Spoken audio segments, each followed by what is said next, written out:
In 2007, a video game developer known as Monolith Soft was bought from Namco by Nintendo.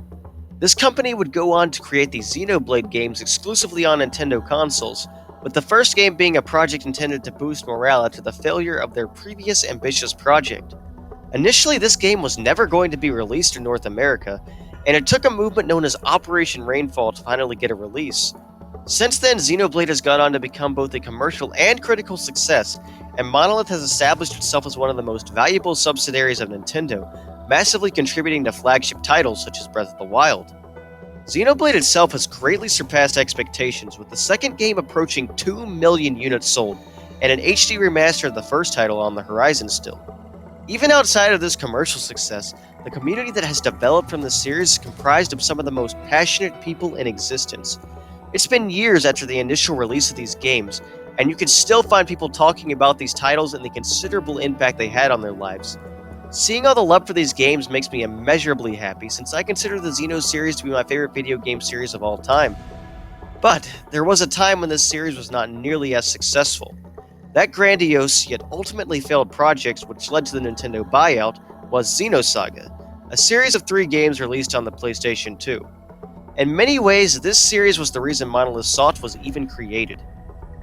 When it became clear to series creator Tetsuya Takahashi that Square had no interest in continuing the story of Xenogears, he decided to leave and start his own company in 1999, with their first project eventually becoming Xenosaga Episode 1. Xenosaga was intended to be a 6-game-long epic and was one of the most ambitious video game projects ever created. In reality, only 2 more games following the original were ever released, with each doing worse commercially than the previous. But that does not at all mean that the games in the series were bad. On the contrary, Xenosaga is one of the best gaming experiences I've ever had. In some respects, it even surpasses the Xenoblade games for me, and it's a shame how uncommon it is to find the same level of love and support for these games. In this video, I wanted to focus on the series and explain just how incredible I think these games are by highlighting all the aspects of the games that make them special. I know these games are hard to access these days, but I do hope that maybe I can convince you to give them a try if you're able.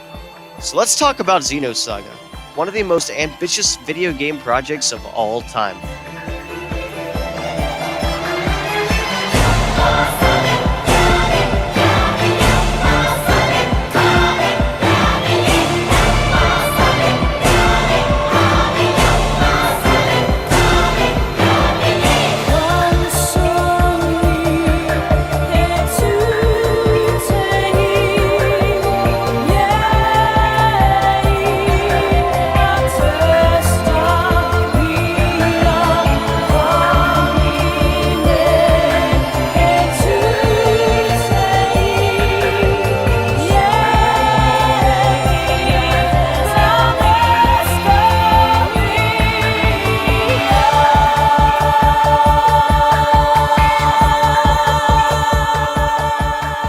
Now, if you're a fan of Xenoblade 1 or 2, you're probably familiar with the story-focused narrative structure of 1 or the character-driven story in 2, and it's very likely that you found yourself invested in these games. If one of your main reasons for enjoying the Xenoblade games was these aspects, then you'll be very happy to know that Xenosaga combines the best of both worlds with a narrative and characters that I think surpasses both. The Xenosaga series takes place in a science fiction universe across multiple galaxies and planets. Before the series begins, an ancient artifact known as the Zohar was unearthed in Kenya. The Zohar is a source of nearly limitless energy that allows humanity to travel beyond the solar system. And yes, it does look like the conduit seen in Xenoblade 2 because it's essentially the same thing. The Zohar basically allows warp travel through a system known as the Unus Mundus Network. All of humanity now exists on over 500,000 planets and forms a giant intergalactic government known as the Galaxy Federation. The general premise that's presented in the first game is that the Federation has begun to be attacked by alien existences known as Gnosis. These Gnosis are basically immune to normal weaponry because they exist in an imaginary number domain different to humans. So basically they're like ghosts.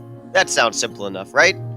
As such, special technology has been created in an effort to combat them. The first, of course, are mechs, because Xeno games cannot exist without mechs.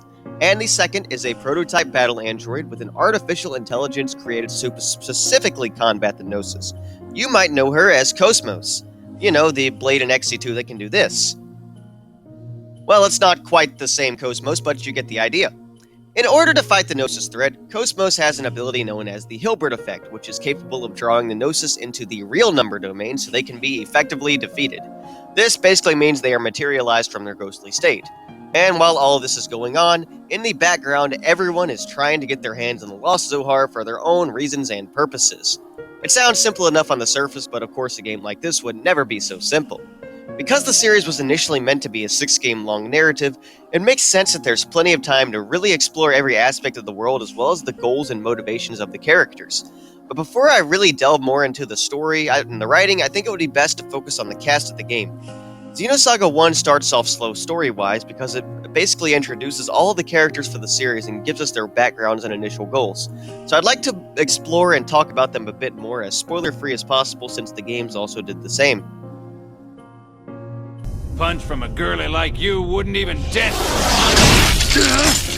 One more strike and this window will shatter. It appears that none of you are wearing spacesuits. Keep in mind that I am making this proposal with goodwill.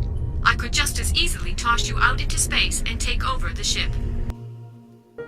As I previously mentioned, the character writing in these games is very good. It's easily my favorite cast of characters in video games, even the less relevant characters all getting their moments and contributing to the plot in meaningful ways. The first character I really want to look at is Shion Uzuki, probably my favorite protagonist in games, and in my opinion the most well-written character in the entire series. Shion is a scientist and engineer who seeks to help humanity fight the Gnosis. She works for a company known as Vector, where she heads the kos-mos project to help the government with this goal. On the surface, Shion may seem like a typical, cheerful, and overly optimistic protagonist who just wants the best for everyone. But underneath this mask lies a lot of psychological trauma due to watching both of her parents die right in front of her due to the Gnosis. She struggles with thoughts of uncertainty regarding her identity and if she really belongs in the world. To Shion, her life is just a temporary state that leads to death. To control these thoughts, she became a bit of a workaholic, and constantly working and occupying her mind allowed her to suppress the darkness inside of her and maintain a cheerful demeanor. Due to not having anyone she feels really close to, she often will refuse to share her feelings or pain with anyone, bottling it up and progressively getting worse as the series progresses. Her mental health is handled extremely well throughout the series as the writing and really showcases how psychological trauma and mental illness can affect a person. There are times in the games where Shion is not the most likable person, but that's what makes her so realistic. She is prone to mistakes and stupid actions because she isn't written to be perfect in every scenario, which allows her to be a more relatable protagonist. Even outside of these situations, she's still written to be a very competent character and has many great moments that really push her to be one of my absolute favorite characters in fiction. Her relationships and character are one of the most important aspects of the story in the series, and one of Xenosaga's biggest drawing points. What do you want? Are you here to say a bunch of cryptic things again and confuse me? You're always like that. You just appear in front of me, say whatever you feel like, then just watch without actually doing anything. The next important character is probably Monolith's flagship character and everyone's favorite battle android, Kos-mos. Kos-mos is an interesting case as she is essentially supposed to have an artificial personality that adheres to logic far more than anything else. Completing her missions and following the routes of max probability is of utmost priority, and she is programmed to not have any illogical human thought. The one exception to all of this is that she will always protect Shion no matter what.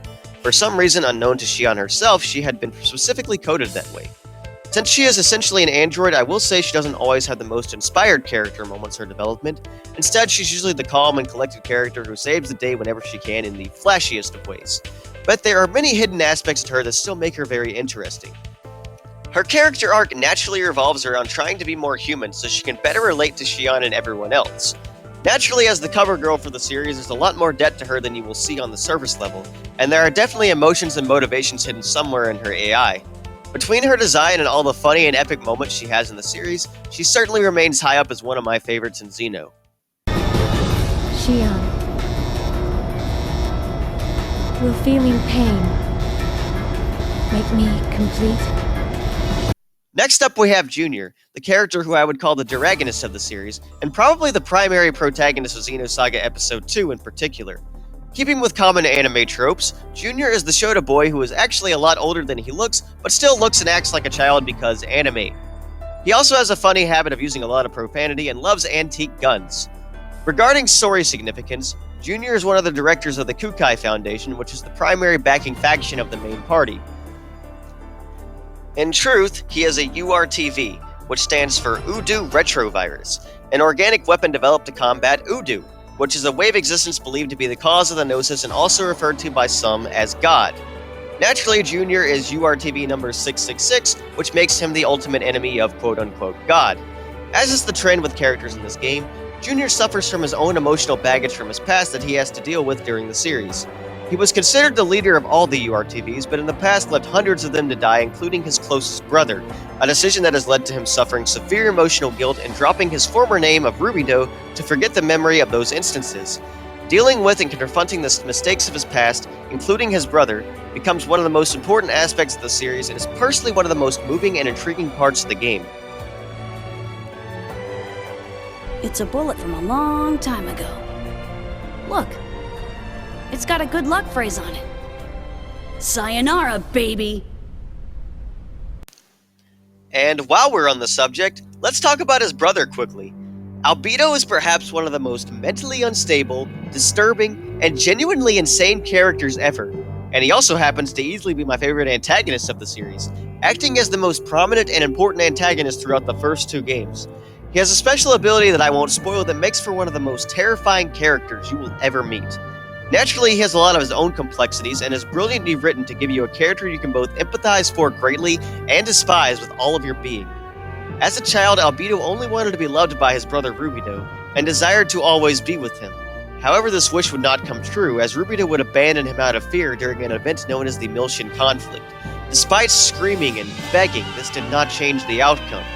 After this, Albedo was contacted by Udu and essentially descended into complete madness.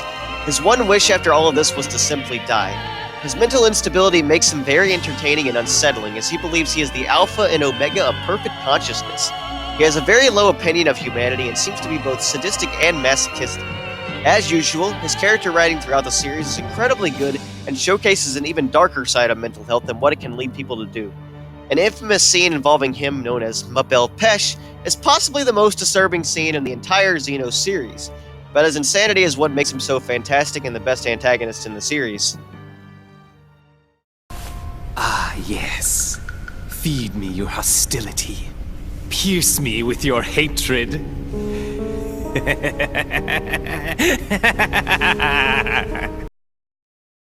Continuing with the rest of the main cast, we have a cyborg named Ziggy, who is the calm and serious member of the group who can usually control his emotions and often talk sense into everyone else.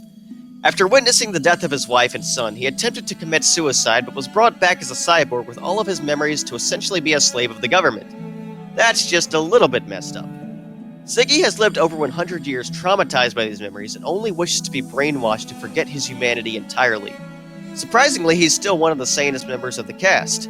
Despite all of his past experiences, he acts as a pillar of emotional support for the group, and while he may pretend to only be doing his job, it's very clear he cares for the rest of the party greatly, and his character development is all about finding a reason to remain living. I'm already dead. Whatever you're scheming in this place means nothing. The token loli of the group is Momo, who is a Realian. A Realian is essentially an artificial or synthetic human who is structurally very similar to actual humans. Momo practically serves as the antithesis of Ziggy, who acts as her guardian throughout the games, whereas she wishes to actually be a human. As you can imagine, there is a lot of racism and hate towards Realians in the game for not actually being human, and this causes Momo great shame due to her origin. Momo in particular is what's known as a Prototype 100 series Realian, which makes her extra special, and the target of a lot of antagonists in the series for certain data she possesses. As such, she stays and grows close to the rest of the main cast as a form of protection, and is initially rescued by Ziggy on government orders. Above all, Momo wishes to be treated like everyone else, and is one of the kindest members of the cast. Her entire character arc is learning to cope with who she is and what her purpose is, and as with everyone else, I think the writing did her a lot of justice. And the angel answered and said unto the women, Fear not ye, for I know that ye seek Jesus, which was crucified. He is not here, for he is risen as he said.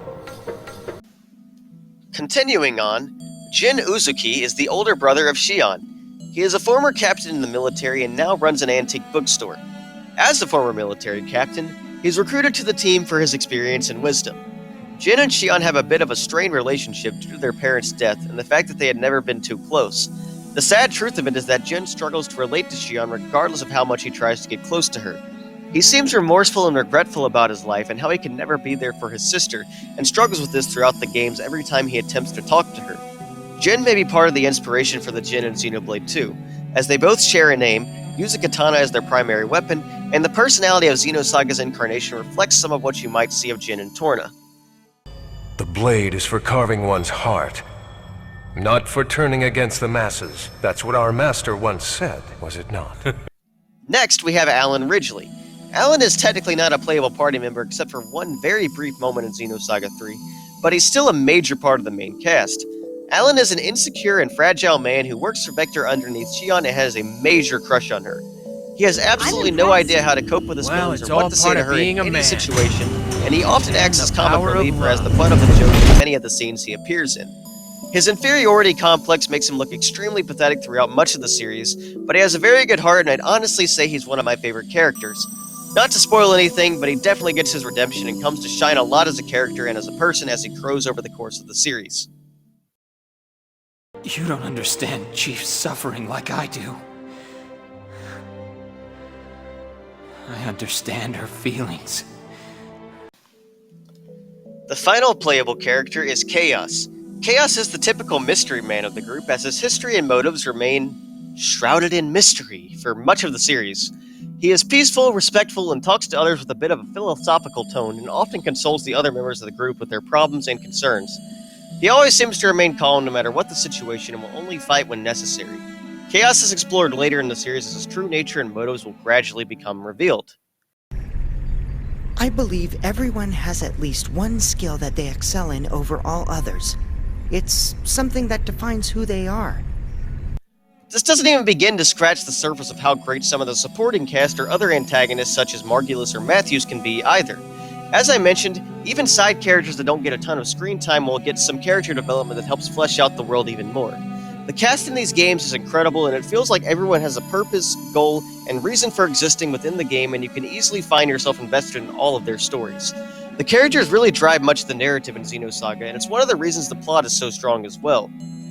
The first half of Xenosaga 1 is pretty much devoted to introducing these characters and showing how they all meet and how they end up on the same team. It's a lot of background info and can be slow at times, but it's still enjoyable as the rest of the plot gets into motion. So I've already kind of given a general plot synopsis and premise of the series, where you essentially have these aliens known as Gnosis that appeared 14 years ago and began attacking humanity. Many people believe these Gnosis were brought into the world by a mad scientist named Joachim Mizrahi using the Zohar during an event known as the Motion Conflict. But of course, there's a lot more to the story than that, as pretty much every character in the cast was vitally involved in this event, and what occurred during that conflict is perhaps the most important part of the series. As previously mentioned, the Zohar is essentially a source of unlimited power and believed to be the pathway to Udu, or quote-unquote God. All the factions in the game want to get their hands on it in order to destroy the Gnosis or achieve amazing godlike power themselves. As you can expect, the goal of our main cast is to destroy the Gnosis and safely recover the Zohar. This leads to many conflicts with the Utic organization, who wants to use the power of the Zohar for themselves, as well as the Testaments, a group of extraordinarily powerful antagonists that seem to have their own purposes. If you enjoy playing RPGs for the story or characters, I truly think you will enjoy these games. The writing and dialogue are top-notch in many places, with many humorous and serious moments being perfectly spruced into the game to keep you entertained throughout. I can almost guarantee it will have a large impact on your emotional state as you become invested in the characters and story, and progress further through the franchise. Good. I'm sorry, Kos-mos. Is there something wrong, Xion? No. It's nothing. I'm just happy. In a thematic sense, it's even more in your face with its religious and philosophical references than the other Xeno games, and will explore issues such as morality, mental illness, racism, free will, and transhumanism, among other things. Transhumanism is probably the central theme of the entire Xeno series, so you likely already knew that was going to be here. Despite that, Xenosaga does not have a negative view of God or its religion of choice, Christianity. The game positively represents Christianity and even has a cameo from Jesus Christ himself. As a Christian myself, it's honestly refreshing to see such a positive view of religion in a JRPG, and the Bible references and symbolism are all over the game. Heck, the Zohar is basically a cross, among other things. There's a lot of depth to the plot and writing in these games, and it left such a positive impact on me that it became my favorite narrative in gaming in addition to my favorite cast in gaming. Right. I understand. Come on, Kos-mos. Acknowledged. Engaging with maximum attack force. But that's probably enough talking about the story and characters now. Let's talk about the games themselves. After all, gameplay is probably the core mechanic that makes games what they are. Are the games fun? Well, Xenosaga 3 is very fun, Xenosaga 1 is pretty fun, and Xenosaga 2 is alright. The overworld gameplay for all three games is fairly similar, where you control characters and navigate through the areas of the game to progress the story. In these environments, you can explore for items or destroy structures as well as do occasional side quests related to the areas you're in. Each area can be returned to after exploring once in case you missed anything. These games are not open world and don't have a large exploration focus like the Xenoblade games, but the areas are still typically fun to traverse and explore regardless, even if they're much more linear.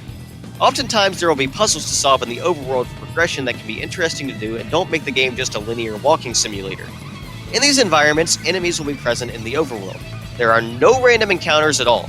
You can choose to ignore or attempt to avoid every single enemy if you want and are skilled enough to do so. Some of the objects in the environment can be destroyed near these enemies to give you advantages in battle should you choose to engage them. And in the case of Xenosaga 3, you can even set your own traps to give you lasting advantages. Oftentimes, exploring every aspect of an area will lead to secrets that will let you obtain much more powerful items by giving keys to certain doors elsewhere and helping you get items to complete side quests.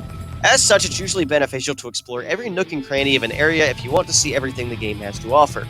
In episodes 2 and 3, you can even control mechs in many of the overworld environments, and mechs are a very important feature in the franchise, so this is certainly a positive feature. This overworld gameplay is consistent across the franchise, but other aspects of gameplay, especially the combat, differ quite a bit between games. Xenosaga 1 is the first game in the series, and because of that it can feel a bit dated at times with its combat system and mechanics. It's a pretty fun system if you ask me, but it can get a bit repetitive once you begin to figure out the best strategies for enemies and bosses. The typical combat of the game is turn-based, operating on a turn order system where characters or enemies with higher agility will get more turns. You can control a maximum of 3 party members at a time that can be swapped at the cost of using a turn.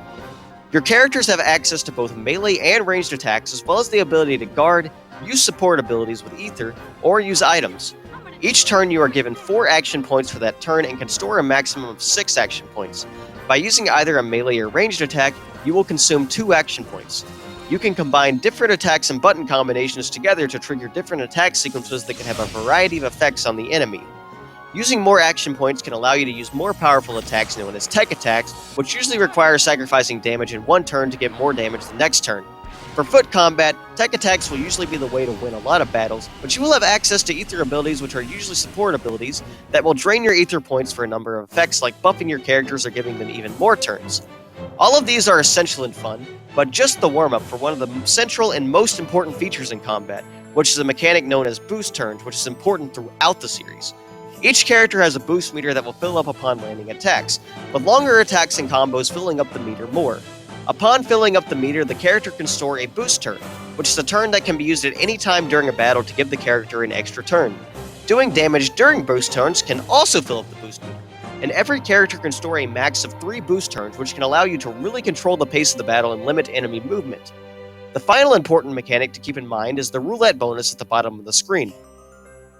This roulette gives additional effects during the turn, such as a higher critical rate, increased boost meter gain, or extra skill/experience points, and rotates between these 3 and a dead turn. Timing your boosts on specific turns can allow you to take advantage of the battle system. Additionally, this is the only game in the Xenosaga series where mech combat is combined with ground combat, so you can sacrifice turns to get into a mech, which is typically more powerful. The drawback is that it cannot replenish HP between battles without very special items or repairing them at a shop. Mechs also cannot gain boost meter at all, which is another restriction on their power. All in all, there's a surprising amount of depth to the combat system that makes it pretty interesting and fun, even if it can feel a bit dated at times. There's also a good amount of customization options available in the game, since all characters have access to tech points, ether points, and skill points. Tech points allow characters to upgrade their stats or tech skills to have lower cooldowns or do more damage or require less action points. Ether skills can simply help characters learn different ether skills in a skill tree. And skill points allow you to take the skills off accessories and permanently equip them onto your characters. And as you may expect, you can also buy and equip different gear and weapons and accessories to make your characters as unique as possible, as well as customize and upgrade your mechs. There are a lot of options between all of these different customization features, and personally my favorite strategy was to equip Kos-mos with the most powerful X-Buster ever and give her extra turns and more agility so she could spam it as much as possible. It's a good time, trust me. Xenosaga 1 manages to be pretty fun, all things considered, especially for a game that came out in 2002. It isn't perfect by any means, but it's a great introduction to the series and introduces many combat features that would be important as the series continued. Alright, let's talk a little bit about Xenosaga 2 gameplay. As much as I want to sell you these games, I also need to be a bit honest, so I'll have to be a little critical of this one. Xenosaga 2 is often regarded as the black sheep of the series, and I would definitely agree it's the weakest game gameplay-wise, and has a few issues on top of that that makes it not nearly as appealing as the other games. Regardless of how interesting the story and character and background in the game may be, it can feel like a bit of a chore to get through at times. On the surface, the combat system seems similar to Xenosaga 1, but there are some additional features and changes. The boost meter is now combined among all characters, and you can choose which character to boost at any time, giving you some more flexibility. You can store up a large number of action points per character by using the stock option that will basically allow you to unleash multiple turns at once. This game seems to be the inspiration for the break topple feature you may see in the Xenoblade games, as there's a very similar feature involving a mechanic known as break present here. Basically, each enemy is vulnerable to a sequence or combination of different attacks that can be activated by using button combinations in a certain order. Once this combination is figured out and you use it on an enemy, you will break them, increasing your damage to them by 50%. By using a stock turn with certain characters, you can ground or air them, which is basically topple or launch. This further increases the damage you do to the enemy while they're in this state, and the state can be extended by using boost turns. Enemies also have certain elemental and attribute weaknesses that you can take advantage of with support moves to increase your damage even further. So essentially the goal of all of this is to stock up on turns and kill enemies in one massive combos using your boost turns and all of your stored actions to ground or air an enemy and unload on them. You can kill pretty much any boss by doing this only twice, and any other enemy will probably die to it once. All in all, it can be a very fun system that really shines in boss fights of the game, as the large combos can be really satisfying to pull off. The problem here is the fact that the system is horribly balanced for normal encounters. Fights take way too long, some encounters taking more than 5 or 6 minutes just to kill random enemies that shouldn't be an issue at all. It's so blatant about wasting your time, and it's extremely tedious, and ruins enjoyment of the game fast. Additionally, the game is brutally difficult if you don't know exactly how to take advantage of the system like the game wants you to, as enemies will have insanely high HP which will take forever to get through, and you can easily die to powerful attacks. It's a system that's really too complicated for a turn-based game, and it really shows in the gameplay. Now, there are some people that love this game and how the combat is, and you could be one of them. And if you are, more power to you. But typically it can be a tedious game to get through because of the combat system nuances. As for some more gameplay-related issues, the game removes shops and most equipment, as well as makes everyone share the exact same skills, hindering party diversity and customization a lot and making the game feel a bit rushed. On the upside, mech combat is actually pretty decent and not bad at all, even if a bit simple. But when the ground combat is as complex as it is, you can welcome a simpler system that's a bit more strict turn-based with some special moves. Overall, the combat in this game has its moments, and it's honestly a decent system for boss fights, but I think it can be a very poor system for most normal enemies in the game. So Xenosaga 2 may have its fair share of issues, but playing it is the only way you can get to Episode 3, the best game in the series and one of my favorite games of all time. As opposed to Xenosaga 2, Xenosaga 3 does not waste your time at all. Everything in this game is so fast.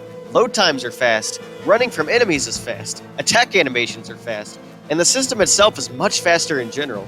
Seriously, you can get into a battle and run from an enemy in less than 5 seconds and be walking in the overworld again.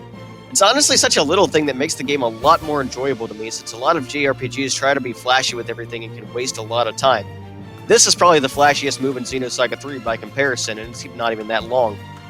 The actual combat itself is split between ground and mech, with each having a unique and fun system that alternates throughout the game depending on the area you're in. Ground combat is quite a bit simpler this time around, but still manages to be really fun. The boost meter returns, but AP is gone entirely now, as turns are now a bit more single action only. You can now use some of the boost meter to perform special moves that can net you extra experience and skill points if battles are finished with them. Arts and Ether abilities now both consume Ether points, so you're a bit more limited in your resources. Additionally, all allies and enemies have a break meter, and when this meter fills up, the character is stunned and cannot move for 2 turns. As usual, the boost system in this game can really limit enemy actions and can be used to trivialize certain fights if used correctly, and can be very fun to take advantage of. Skill points can now be invested in each character's different skill tree that can branch off and allow characters to specialize in different areas depending on what the party needs. As usual, our party members can be swapped between in battle at the cost of a turn. Mech combat in this game is really fun as well. Each of the mechs has a finite amount of energy per turn, and each different attack uses a certain amount of energy. You can combine different attacks as long as it does not exceed the energy meter.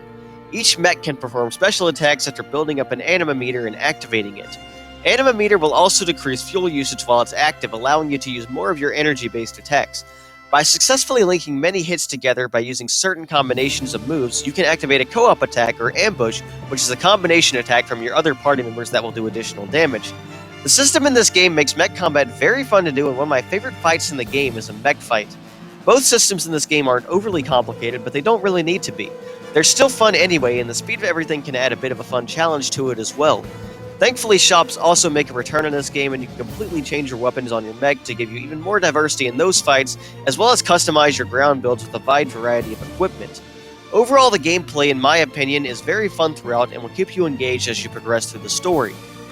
I think that about covers the combat and most gameplay aspects of the game, so I want to cap off this video with all the miscellaneous info you may be curious about. As I'm sure you can already tell by the background music in the video, the OST, especially in Saga 3, is incredibly good. Music is a more subjective taste, of course, but you can hear the inspiration for the Xenoblade soundtrack a lot in the music, with many of the antagonists getting their own unique battle themes, and every area and cutscene having some great music to fit the occasion. The ambient area themes of Saga 3 in particular are some of the most calming and relaxing music tracks I've personally ever heard. The OST in Saga 1 and 2 wasn't quite as good, but it's still strong in many aspects, and there's a lot of songs that can leave a lasting impact on you. There's honestly so many great songs in Saga 3 though, so let me just play a little sample of a few songs that haven't been in this video that I think will help further prove my point. So relax and enjoy some of my personal favorites.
As you can tell, the music in this series is incredibly good and enhances the environments and games even more.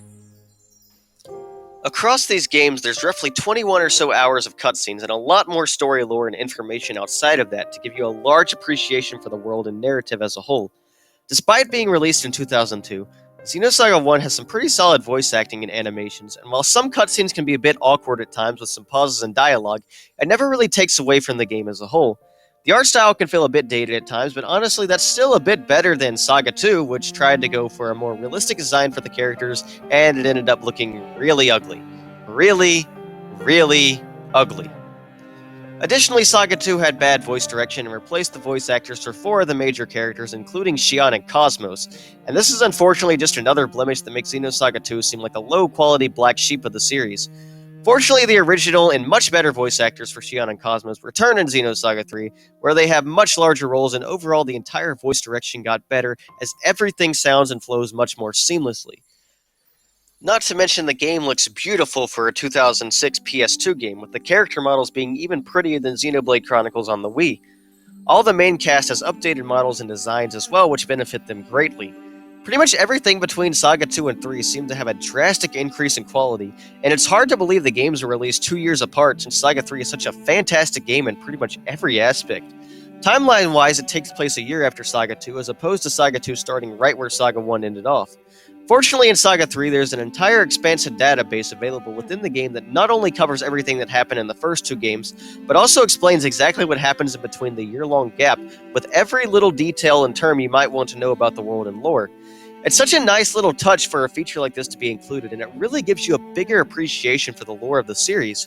You could spend hours just reading this database to learn everything you can about Xenosaga and still not get bored. There's honestly just so many great aspects in Xenosaga 3, from it being an amazing conclusion to the saga, or having the best gameplay in the series with a fun battle system and lots to do in the overworld. You could spend a lot of time in this game experimenting and not get bored, which is something that future games like Xenoblade X and 2 did as well. It's really the selling point of the series, and a game that really shouldn't exist in the quality that it does, considering it released 2 years after Xenosaga 2. I highly recommend playing the series just to play this game especially, because it really is just that amazing, and I really can't say enough about the positive aspects of it. Of course, the rest of the series is great as well, so play it all. It's really a shame we never got to see the entire story through all 6 games, but that does not at all mean that the story being told is incomplete. Please don't think that these are incomplete games. Saga 3 was made to conclude the series when it was clear the series would not continue past it. Almost every loose end is wrapped up just fine to create a multi-game narrative that I personally believe is one of the greatest in gaming. You will get your time and money investment in these games if you wish. It offers over 100 hours of content across the entire series, and a lot of it is very fun to do and experience. I know for me, I have Xenosaga 3 as one of my favorite games ever, and the series as a whole has left a lasting impact on me where I think about it and reference the characters regularly and still want to talk about the game with other fans because I loved it that much. The emotional impact of the story and narrative is something that will stick with you for your lifetime. I don't know if we'll ever get a Xenosaga HD, and I highly doubt we'll ever get a Xenosaga 4 to continue this story at all, given how successful Xenoblade has been, but that's okay. Not only do we still have these games, but the Blade games draw a lot of inspiration from Saga, and they are excellent games in their own right that still manage to carry on the spirit of Xeno. If you call yourself a fan of the series, if you enjoyed Xenoblade 1 or 2, you owe it to yourself to play these games. There are so many aspects of Xenosaga to love, and if you have the ability to play it or give it a try, I'm sure you'll be able to love them just the same. And because I'm just feeling nice, I'd like to offer one person the chance to make that happen. I'm going to be giving away a copy of all 3 games to one lucky person. Naturally, you'll have to provide your own PlayStation 2, but that really should not be too hard considering it's sold like 150 million units and is cheap. And you could probably also borrow one from a friend if you don't have one. Anyway, all you have to do to have a chance of winning is follow me on Twitter and retweet a post I make about it. That's about it. If you don't have a Twitter, you're welcome to make one, and even if not through me, I still encourage you all to give the games a try anyway. There are other methods of playing that I will not support that are easily accessible to most everyone. Regardless, I think that about covers everything. Please feel free to subscribe to me if you like this video or other content I've made, and I'll try to be more active in the future. I really do love Xenosaga, and think it's a shame it's not revered in the same light as the Xenoblade games. I really, sincerely hope that you guys will consider giving Xenosaga a try, and come to see why it's a series I love so much, and hopefully, you will grow to love it just as much.